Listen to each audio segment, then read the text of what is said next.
This is Dr. Roger Green in his church history course, Reformation to the Present. This is session number 13, The Great Awakening.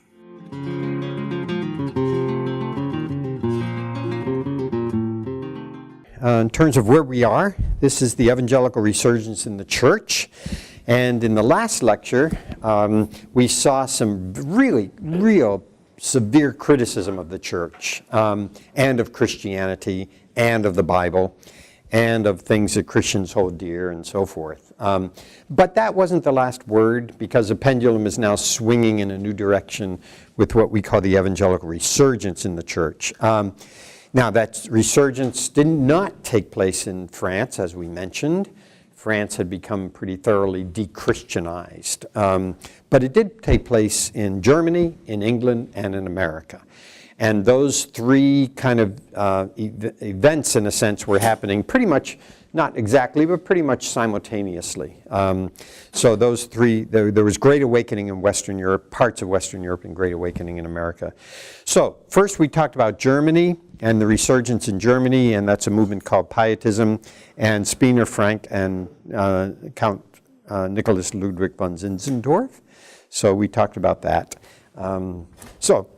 The Pietism. Now we're into America, and we're into the Great Awakenings in America. There were two or three of them, as we mentioned. There was 1734, there was 1800, and then there was, in the middle of the century, 1850 or so, there was another. Was there another awakening? Was there a third Great Awakening? Or was this a continuation of the second Great Awakening? We'll let the scholars kind of talk about that and worry about that. For our course, though, we're only concerned with the first Great Awakening. So we're focusing in mid-18th century, what is happening.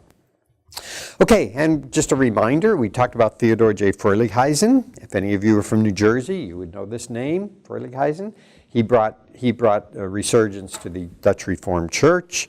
We talked about Gilbert Tennent and how important he was, especially as he learned from Freilighuysen. But Tennent was Presbyterian, brought resurgence and evangelical awakening of Presbyterianism in New Jersey and Middle Colonies. We ended with George Whitefield and how important George Whitefield is, because he, first of all, he was British came over 7 times, died here, as we mentioned, but he also crossed denominational lines.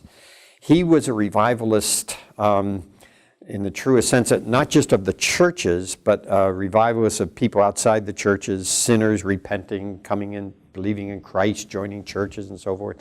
So and very magnetic kind of personality, preaching in the streets and preaching in the village squares and so forth. So he's the person who convinced John Wesley, we'll talk about Wesley later, but he's the person who convinced John Wesley to preach in the open air. Not just limit his preaching to church buildings, but go out into the open air and preach. And Whitefield, of course, did that. So this kind of grand itinerant, we've called him, and he certainly was that. So that's the first three important leaders of the First Great Awakening, Freilighuysen, Tennent, and Whitefield. Any questions about these three folks and their kind of bringing revivalism to American shores and bringing this resurgence? This, in a sense, is an answer to deism. As deism was starting to take hold and so forth, and this is the answer to deism. Okay, all right. Let's go on to the person you're going to associate the First Great Awakening with most clearly, and that is Jonathan Edwards.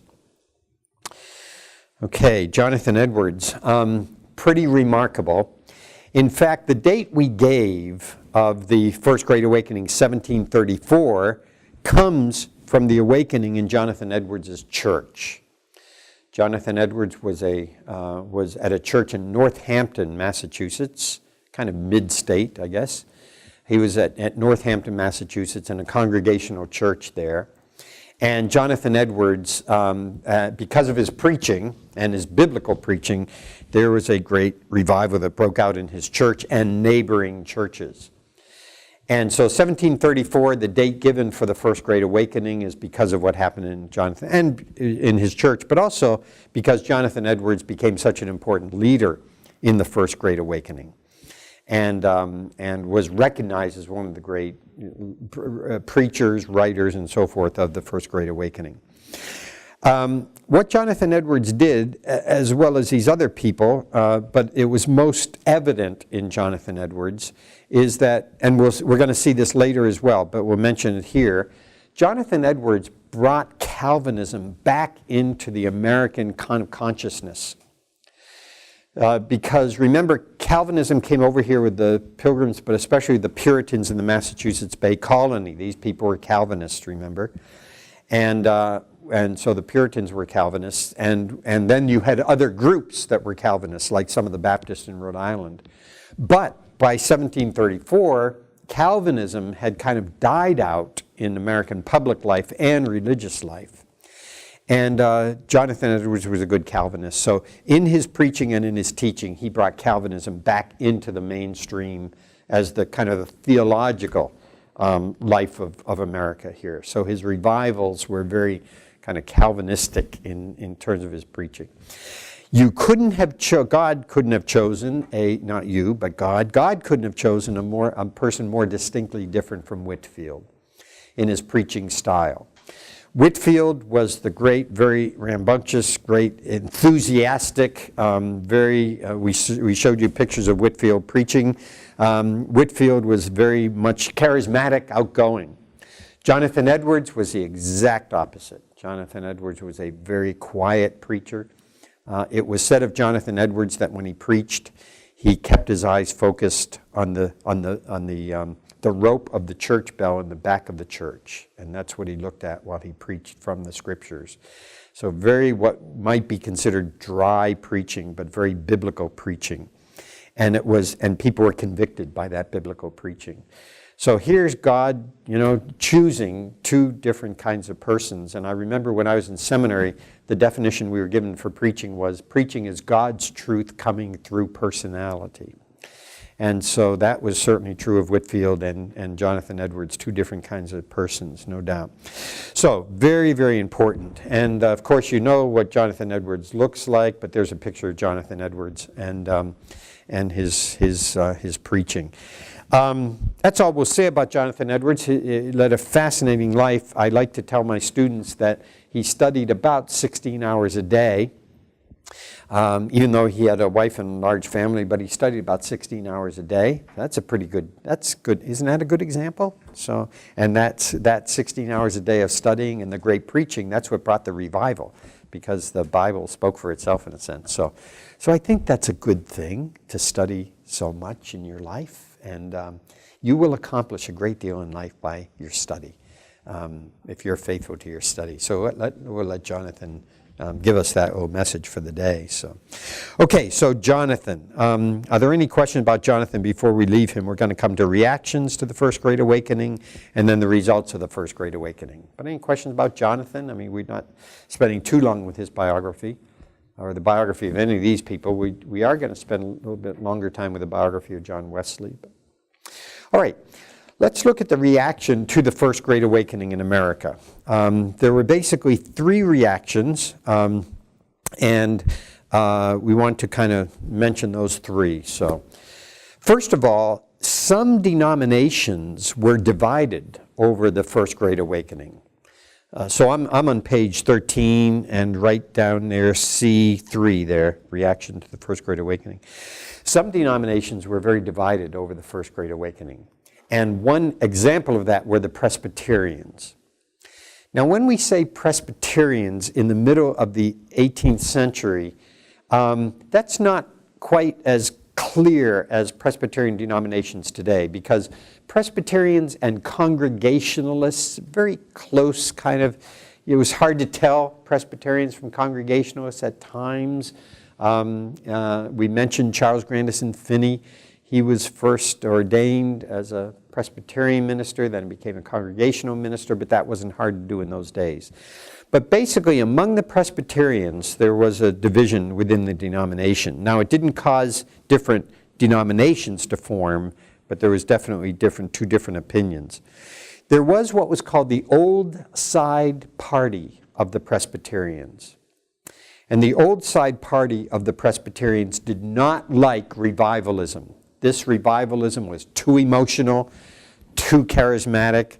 They didn't see it as biblical and so forth. So the old side party among the Presbyterians really kind of spoke against the revivals that were going on.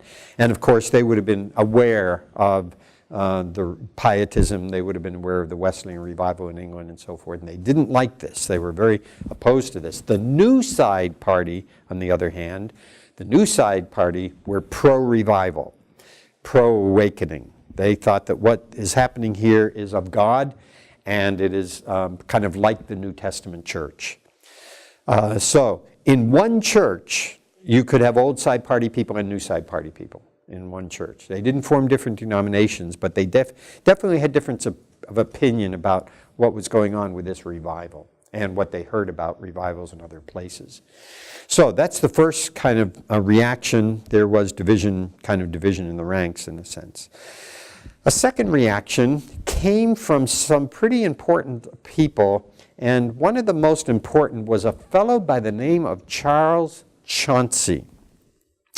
Now there's another name I just kind of like to pronounce because it's kind of a nice name to have. Charles Chauncey. It sounds pretty high class, doesn't it? Charles Chauncey. Well, as a matter of fact, Charles Chauncey was a pretty high class guy. Charles Chauncey was the pastor of the First Congregational Church in Boston. So you couldn't have a more kind of prestigious pastor and a more prestigious church and a more influential church than the First Congregational Church in Boston. And he was the pastor. And he disliked the revival that was going on, and he spoke against the revival. And so because he was a person of influence, of power, influence, had a powerful church, he's going to have a pretty big influence in some people turning against the revival. But he's very influential at this time. Charles Chauncey has an interesting life. He's a congregational now. During this First Great Awakening, he's a congregational preacher. And to show you how kind of liberal he was, he eventually became Unitarian before he died. So he kind of moved into that deism, Unitarianism. And that's why he spoke against the revival. So he didn't want all this emotionalism. He wanted sobriety. He wanted everything to be tested by reason. He sounds like an enlightened person, doesn't he? Well, he was. So sobriety and reason and rationality when it comes to religious life, that's what we want. And the revival is doing something completely different. So Charles Chauncey, very important reaction. Okay. Third reaction is that there was opposition from some universities. Some university presidents and presidents and faculty and students were in opposition to the revival. So I'm going to mention two, just by way of illustration here. I'm going to, first of all, Yale University. Now, Yale had been founded by a Puritan, and like Harvard had been, Yale had been founded by a Puritan. And so it's ironic that now in the middle of the 18th century, Yale is very kind of almost anti-religious. So the professors and the students and people at Yale don't like what's going on here. Okay, now, long story short on Yale, however, that's ironic. It's not only ironic because Yale was begun by Puritans to teach the Bible and to teach preachers how to preach and so forth, and congregationalists, but it's ironic because in 1800, so we're at 1734, we're in the middle of the 18th century. In 1800, the Second Great Awakening began at Yale. So here in the middle of the 18th century, you get this anti-revivalistic thing, but 50 years later, you get the Second Great Awakening starting there, which I think is really ironic and really a wonderful kind of conclusion to Yale's opposition to this awakening. The second opposition was Harvard. Second example of the opposition was Harvard. All right, now, Harvard has an interesting story because Harvard was begun by John Harvard, a good Puritan, 1636. He gave his library of 400 books to begin this university, and Harvard was founded, of course, to train preachers, basically. And now 150 years later, or not quite, 120 years later, whatever, Harvard is pretty much Unitarian. It's deistic, it's Unitarian. It did not hold to its first love, and it becomes pretty critical of the First Great Awakening. Now, an example of this, and I'm not sure exactly when this happened. I need to research this a little more. But I'm always fascinated by, what is Harvard's motto? What is Harvard's motto? You see it all over the place. You see it on T-shirts and what's Harvard's motto? Anyway, pretty interesting motto. Veritas. Veritas. You would see, when you see Harvard emblems, you see Veritas, which means truth. That's the motto of Harvard University. But it's interesting that the original motto, that when it was founded in 1636 by John Harvard, the original motto was Veritas in Christo et Ecclesiam, truth in Christ and in the church. So it's interesting that 100 years later or so, they dropped in Christ and in the church. I don't know the exact date that they did that, so I need to check that out. But it's interesting, Harvard dropped that second half of the motto, in Christ and in the church. Let that go. Now it's just truth, you know. So that's kind of interesting. But anyways, Harvard, the professors, faculty, students spoke out against the revival. Too much emotionalism. Everything should be measured by reason, and this thing that's happening is kind of unreasonable.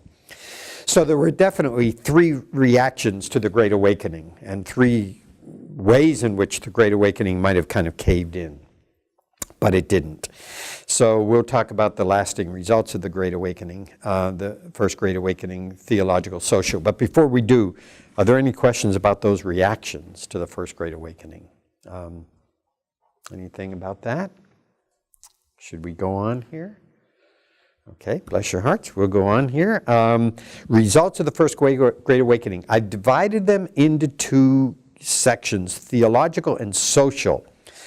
But having said that, where does one end and the other begin? I can't say that I know that. I'm just going to look at these two sections, and you'll see that sometimes there's overlap with these. So let's talk about the theological first. Theological results of the First Great Awakenings. Okay. Number one, the first thing is something we've already talked about. There was certainly a resurgence of Calvinism in the First Great Awakening. Brought here by the Puritans, it died down, and then there's a resurgence of Calvinistic theology. All four of those people we mentioned, Freilighausen and Tennant and Whitefield and Jonathan Edwards, were all Calvinists. So there's a real resurgence of Calvinism, and it's taking center stage again. Now, it's not going to last because the pendulum's going to swing again, but right now, that's theologically, that becomes very, very important. One of the central messages of all of these people was the message of election. God elects certain sinners to be saved. God predestined certain sinners to be saved.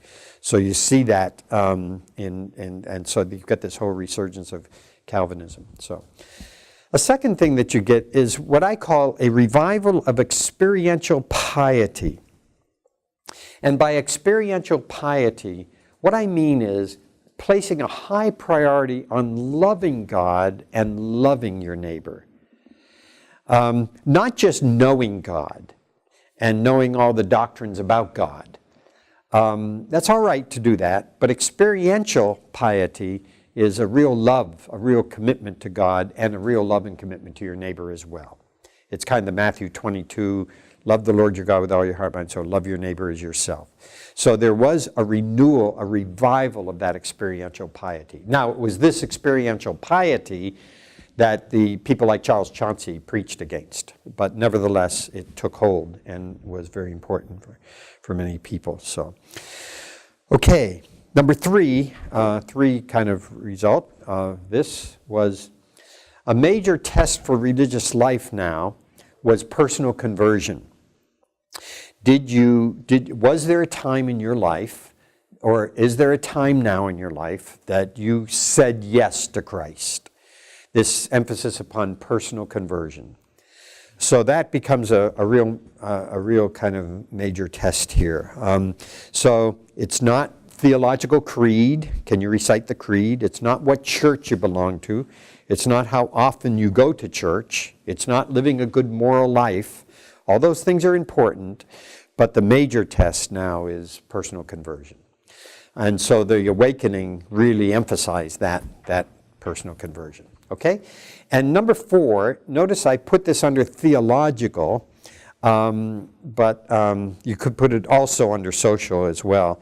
But the First Great Awakening stimulated a concern for higher education. Now, these examples of higher education are mainly preparation for the ministry. That's why they were founded. But Princeton, we mentioned the founding of Princeton before, Gilbert Tennent, the Log College, Princeton. But Princeton was founded to train Presbyterian ministers. So that, Rhode Island College, now there is a Rhode Island College today, but it's not the same one, because the one that was founded by the Baptists, first called Rhode Island College, I think it was founded in Warren, Rhode Island, as I recall. But that became Brown University, 1764. Queens College, interesting, the original title, now called Rutgers University. I have an interest in Rutgers because I've got a couple of nieces who've gone through Rutgers, a couple of nephews. I got a nephew in Rutgers right now, or a grandnephew in Rutgers right now. But that was founded by the Dutch Reformed Church to teach Dutch Reformed ministers. And then Dartmouth College, I'm giving this 1769. There had been a missionary school to the Native Americans, to the Indians, previous to this, that evolved into Dartmouth. But usually, I think Dartmouth gives this as the founding of their institution, as a congregational institution, trained congregational preachers. So the question is, here we have, is this theological or is it social? Well, it's obviously both. If you're beginning, social institutions like this, but it's also theological, because this is founded to train preachers in all these various Christian denominations to get the message of the gospel out. Now, I would say, knowing these places today, I think that a lot of people on these campuses probably don't realize this, or probably have forgotten it. The Presbyterians, certainly the Baptists, certain Dutch Reformed Congregationalists. I'm just curious, have any of you been to Princeton? Have any of you seen Princeton? Okay, what about Brown in Providence? We need to take a field trip. What about Rutgers? No Rutgers people. What about Dartmouth? Not too far from us. Okay, one for Dartmouth. All right. Well, these are very beautiful institutions, very interesting places, but remember the reason that they were founded, and that's very important in terms of theological contributions. Okay, are there any questions about these theological kind of results of the First Awakening? Very, very important, no doubt about that. Okay, let's come to social. And we said the social and theological sometimes overlap. But there is no question that the social contributions of the First Great Awakening to society were tremendous. And we'll see how great they were, as I've got a final quotation that I give here. So see how remarkable they were. Okay, number 1. There is certainly the elevation of the common person with the First Great Awakening. Okay, and there's the elevation of the common person because the most essential thing in your life is a religious experience, an experience with Christ. That is available to everybody. So there is no kind of hierarchy in terms of how God works. God works with everybody. And so the man on the street, as it were, I doubt if they used that term in those days, but the man on the street or the woman on the street, those people knew that they were just as important as the trained clergy and people in political office and so forth. So there's definitely the elevation of the common person. Now, socially, that's going to be very important on American soil, that the common person With the democratization of American public life, the common person is going to have real power, no doubt about that. So that's going to be pretty critical. So, okay. Number two, with the First Great Awakening, there's a stress on lay activity. Not just the ordained preachers, not just the ordained ministers. I'm going to go back and do that again. Why did I love that. I wonder why I did that. Isn't that cool? Why did I do that? I don't know, but I kind of like what I see here. So anyways, keeps your attention. That's the most important thing. Okay, so lay activity is stressed, which means what? Which means new roles of leadership. So up until this time, who was the leader in the community? The leader in the community was basically the minister or the priest. Well, there weren't many Roman Catholics in America at the time, but the minister was the leader in the community. Now, lay people can take leadership roles, but they can take leadership roles not only in the church, but now they realize that they can take leadership roles outside of the church, in the broader society. That is going to have an impact on American public life. But it all started in the church. That's the important thing with the Great Awakening. So, number three, personal independence in religious life. So, it's Jesus and me. I came to Christ. I made this decision for Christ. Well, that personal independence in religious life pointed to independence in political life. So just as I made a personal decision in my religious life, now I'm going to be called to make a personal decision in my political life or my social life in the broader society. So that's going to be pretty important. Obviously we're leading up to the American Revolution here. So that's number three. Okay, number four is, with this Great Awakening, is a separation of church and state.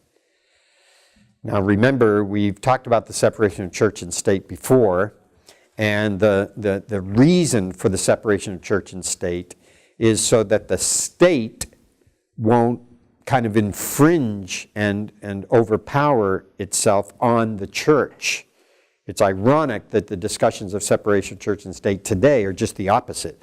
People are afraid that religion is going to have an influence on public life. Well, that's not the reason why people had the separation of church and state. They have the separation of church and state because they want to feel free and independent as denominations, as Christian churches, from any kind of state control. So there is definitely a separation of church and state. So that's another kind of social thing.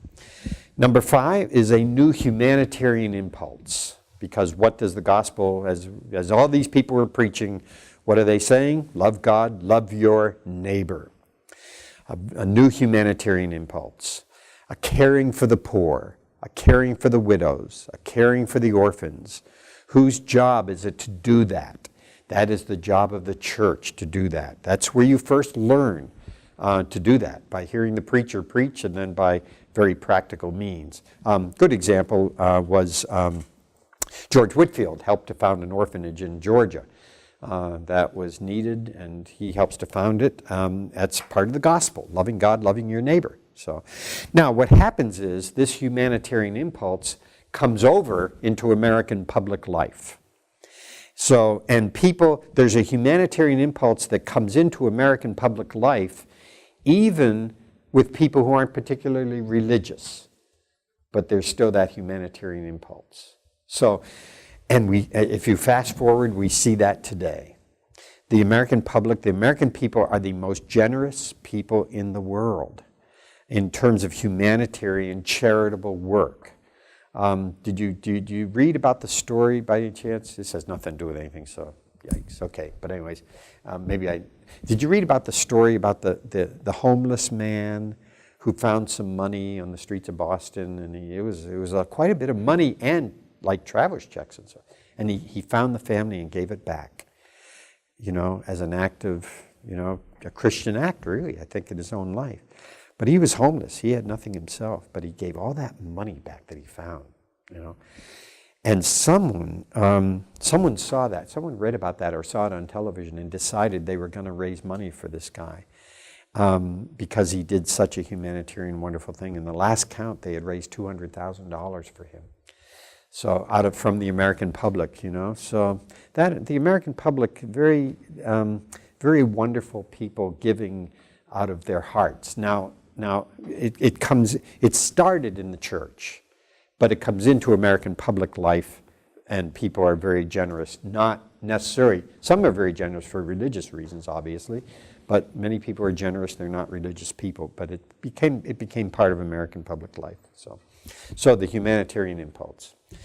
New forms of assembly comes in the as a result of the First Great Awakening. So, new forms of assembly. All right. Now, these new forms of assembly took different. There were different aspects to this new form of assembly, but in this new form of assembly, it meant that people could assemble themselves in public places.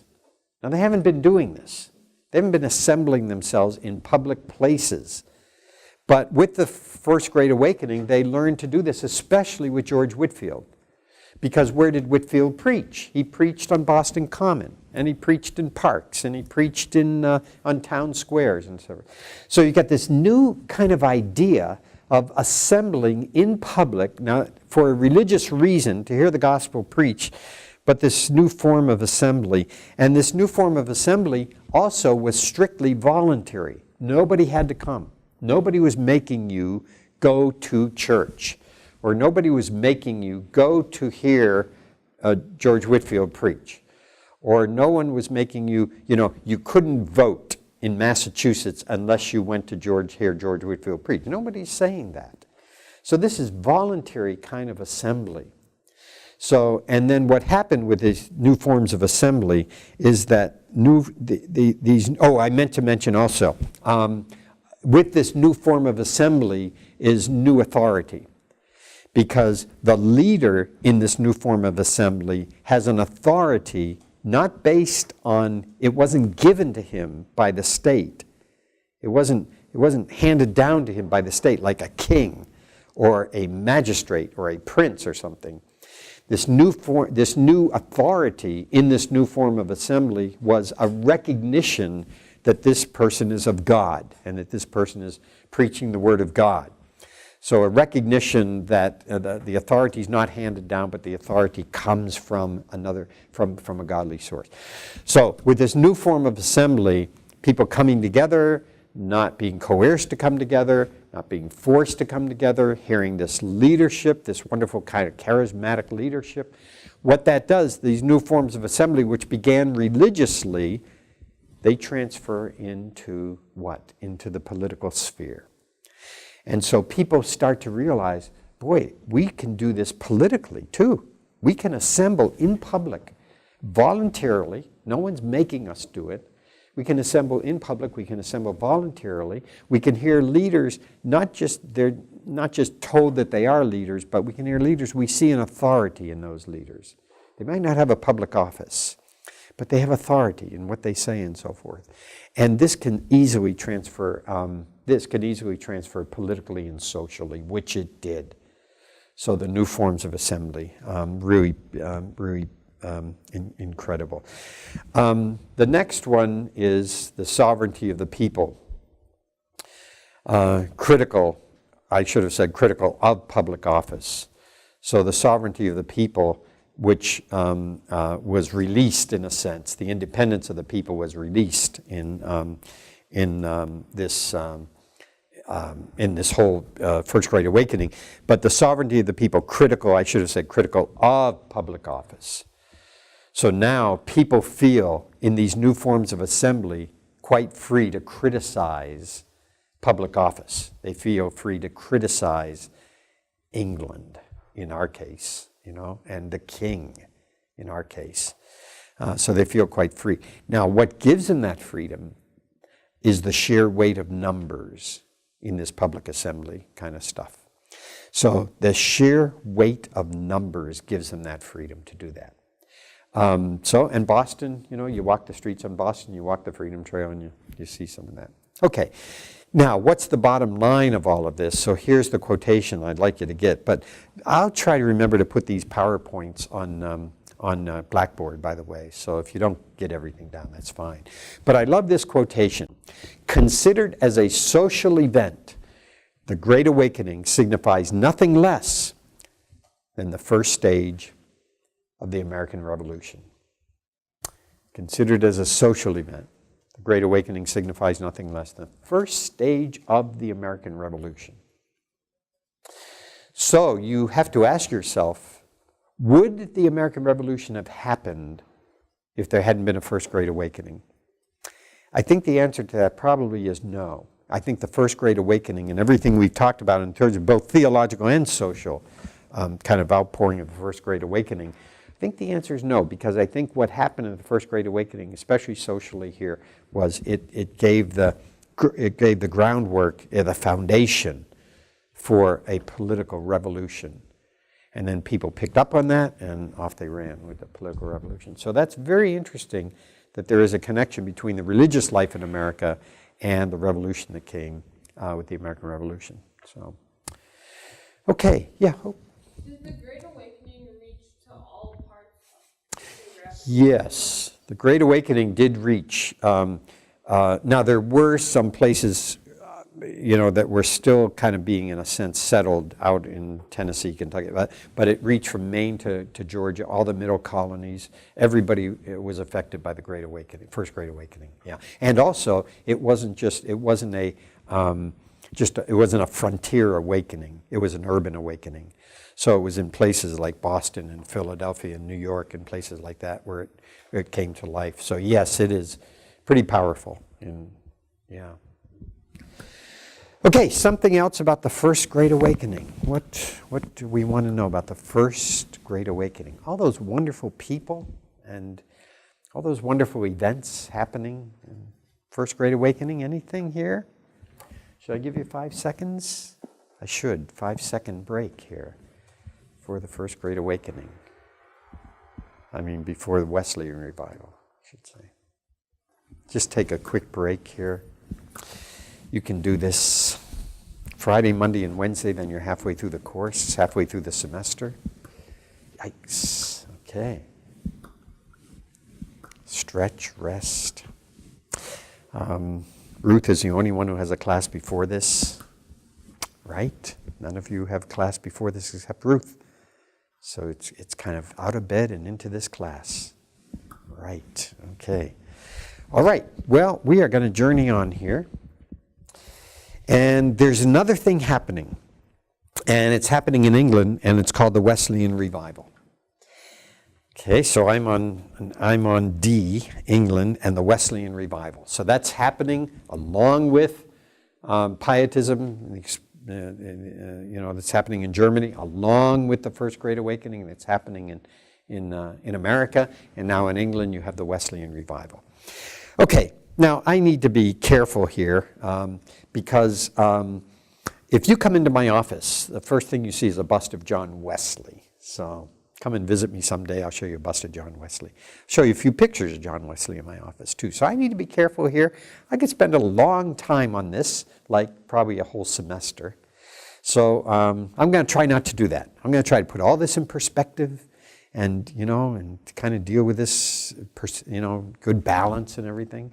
But that Wesleyan revival is pretty important. And it's kind of easy to ignore that Wesleyan revival. But for this course, we're going from the Reformation to the present.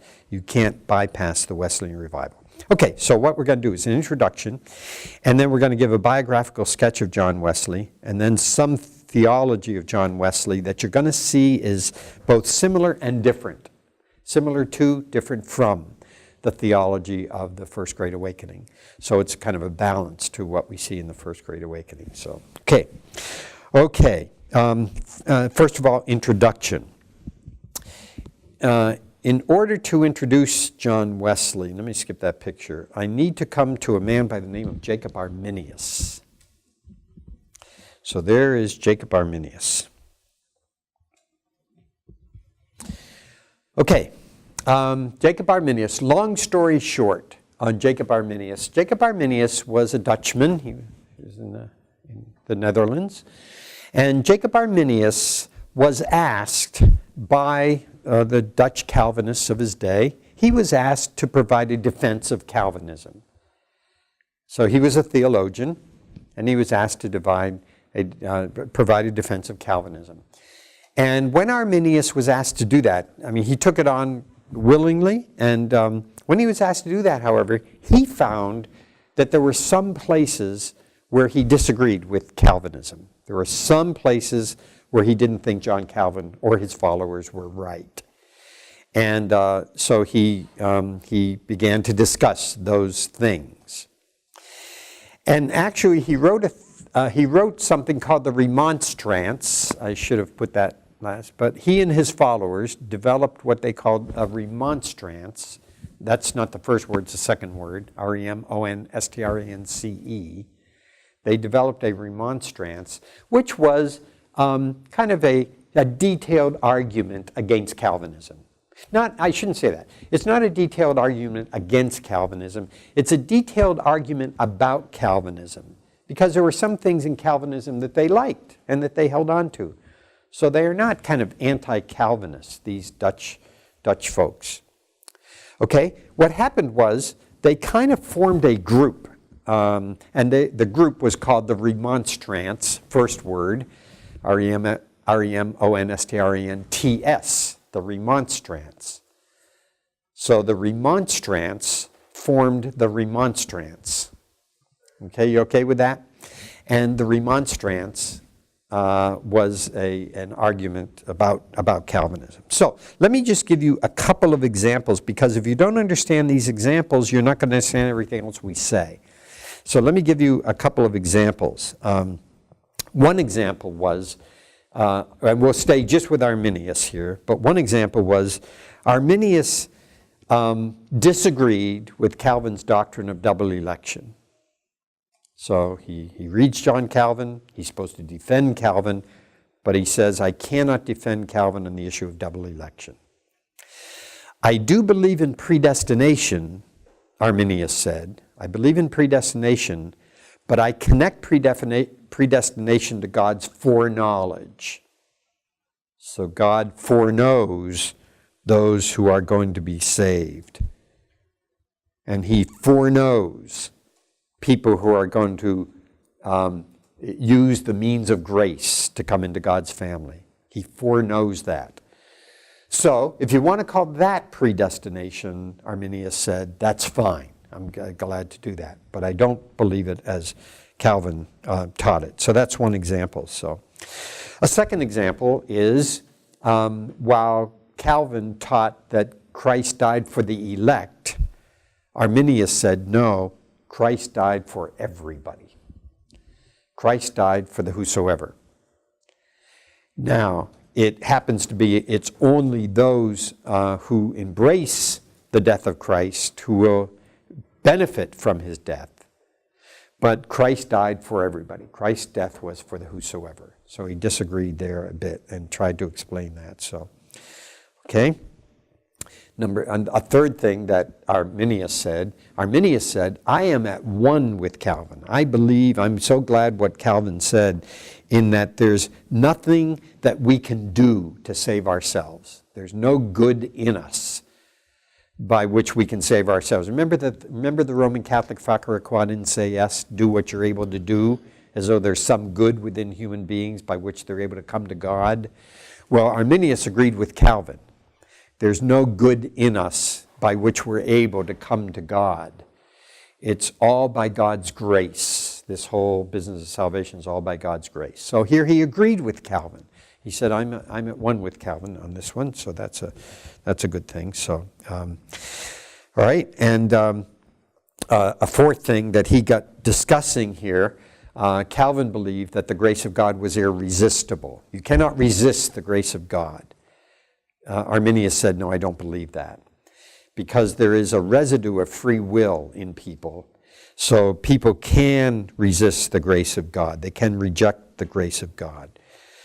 So, so that's a possibility. It's not a likelihood, Arminius believed, but it is a possibility that they can say no to God's grace. So, And then fifthly, when it came to the doctrine of perseverance, God perseveres in holding on to us. Remember we talked about perseverance with John Calvin? Perseverance with Calvin is not, we're not reaching up to God and just barely holding on to God with our fingertips. You know, Calvin's understanding of perseverance is this is God's perseverance of holding on to us. This is God having us in his arms and holding on to us. Well, when it came to the doctrine of perseverance, Arminius wasn't certain about this, but he did believe that it's possible to lose that salvation, possible for one to lose that salvation once one had gained it. So there were various places in which Arminius agreed with Calvin, disagreed with Calvin. His followers, the Remonstrants, really developed this theology. Now, the reason we mention this by way of introduction is because this is the theology that John Wesley would have been trained in. He would have understood this theology. He would have understood Calvin, of course, because he read Calvin, but he would have understood Arminian theology, because Arminian theology had become part of British life by the time you get to the 18th century. So John Wesley would have been very familiar with this. Question is, was John Wesley fully an Arminian? Not sure about that. I prefer to talk about Wesley's theology as Wesleyan theology and not Wesleyan Arminian theology. So I'm not sure about that. But we're going to talk about Wesleyan theology. But he certainly knew Arminius, and there were certainly places where he agreed with Arminius. So I give that introduction just so that we'll know where we're kind of starting here with all of this. So are there any questions about Arminius? So that's another kind of need-to-know name for this course, because he's a major player in the course, and from the Reformation to the present. So his kind of coming into this is important. So, okay, any questions there about that? Okay. Yeah, Jesse. Arminius make these disagreements based on scripture. Right. He knew Calvin well. Had read Calvin's successors. He also is a biblical scholar, so he's trying to put these things together. His first allegiance is to the Bible, so he feels he's answering biblically some things he disagrees with, like double election. So, and his followers forming this party, this group, the Remonstrants, felt the same way. Yeah. But Calvin also feels he's substantiating everything by Scripture, so you get, yeah. Something else, Arminius, Jacob Arminius, or this introduction, anything? Okay, let's just get started with Wesley, and then we'll have to pick this up on Friday. You see, number 2, I'm going to give a biographical sketch of John Wesley. So I do that with, about 5 people in the course. We certainly did that a bit with John Calvin, even though you read that book on Calvin. So I do this with John Wesley. I take some time to talk about his biography. I've got to watch it there again, because he was an interesting person, and if I've got a bust of John Wesley in my office, that must mean something. So I got to be careful here. But I do want to give a bit of a biography of Wesley. So, okay, I've got his dates here for you. There are his dates of John Wesley. So what I'd like to do is give some kind of high points here. John Wesley, 1703 to 1791. Okay, his father was Samuel, his mother was Susanna Wesley. And there she is. There are the dates of Susanna Wesley. Samuel Wesley was a priest, an Anglican priest. He had 2 churches, and I didn't do this PowerPoint very well, but I know you'll bear with me for just 1 minute, will you? Okay, these are the 2 churches of Samuel Wesley, 2 Anglican churches. The most important one was Epworth. And he also had a neighboring church called Root, that is pronounced Root, W-R-O-O-T-E. So here's his father, an Anglican priest, and with these 2 parishes. And John Wesley is eventually going to follow in his father's footsteps and become ordained as an Anglican priest. So those places are important. Let's go back to the names here. His mother, Susanna. Now, Susanna was one of the great women in religious history. I think one of the options we gave for paper, I think, was women in Christian history or something like that. I have to check on that. But Susanna was definitely one of the great women in Christian history. She bore 19 children. That's a lot. That's a lot of children. She bore 19 children. 10 of them lived through their infancy and to become adults, and we'll be mentioning a couple of them. But whenever I talk about Susanna bearing 19 children, she was one of 25 children. Her mother bore 25 children. Can you even imagine that? I mean, but 25 children she bore. So Susanna was one of 25. So she only bore 19. So, you know, she didn't quite hit the record that her mother did, but pretty remarkable. But more than bearing 19 children, Susanna is known in religious history for being the kind of biblical and theological teacher of her children. She was very disciplined in teaching her children and in rearing her children up with biblical and theological knowledge. And especially that, of course, was true with John. And so Susanna is kind of very important to the story because of her influence upon John's spiritual growth, but also upon his academic growth as well. So Susanna was she was a great tutor and very knowledgeable, was able to tutor him not only in Bible and theology, but in mathematics, in social history and so forth. So really a pretty remarkable person. When I think of Susanna, I think of someone else that we've already studied in the course, and her name was Anne Hutchinson. Do you remember Anne Hutchinson? Anne Hutchinson was the one who taught in Boston and taught theology in her home and discussed theology in her home, and the Puritans chased her out. She ended up down in Rhode Island. But these women were pretty remarkable with some real theological insights here. So, okay, so that's the beginning of his life. And he was actually born in the Epworth Rectory. By the way, I've got to be careful, I know, but I will be careful. But the Epworth Rectory burned down when John was just a little boy.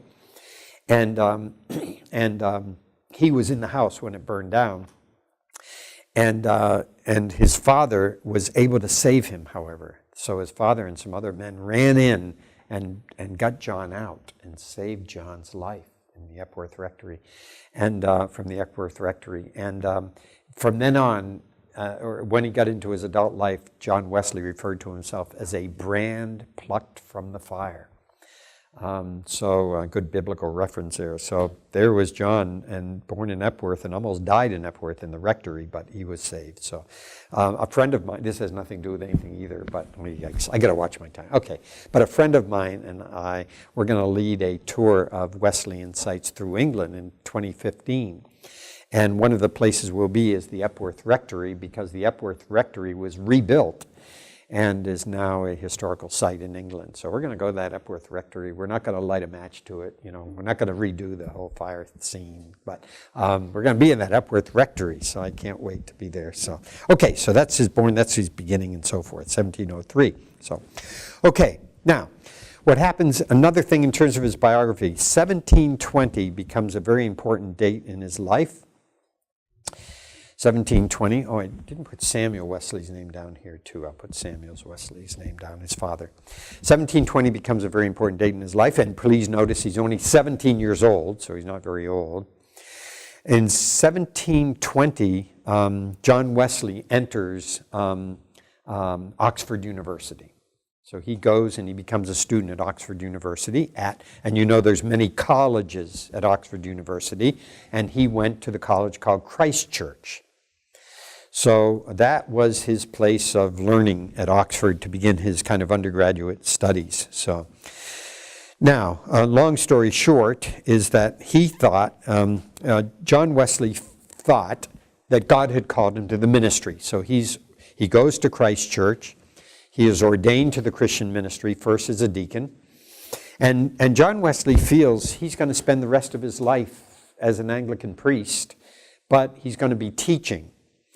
So long story short, he received a teaching opportunity at Lincoln College, which is another college of Oxford University. And once he settles down, once he begins teaching at Lincoln College, he settles down and he says to himself, this is where I'm going to be for the rest of my life. I'm going to be teaching Greek at Lincoln College. I'm happy. But long story short, before we go, just to take note, he wasn't at Lincoln College very long before his father, Samuel, took ill, and John had to leave his teaching, and he had to go back to Epworth and Root, and he had to kind of take over the ministry for his father because his father was so ill. So this was a bit of an interruption in his life, no doubt about that. And he didn't intend to be doing this, but he felt bound to do this to help his father. And he actually left for a couple of years. He left the college. Now, what happens is there are people back at the college.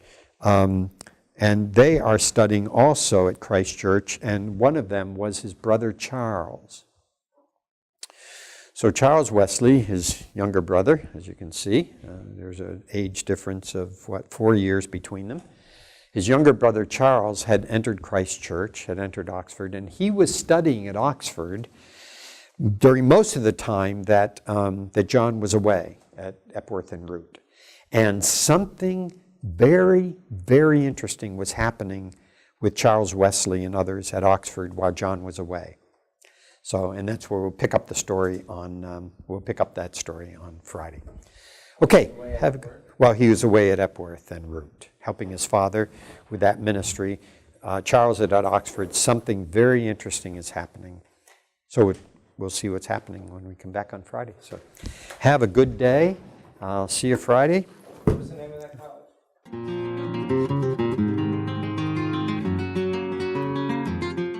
This is Dr. Roger Green in his church history course, Reformation to the Present.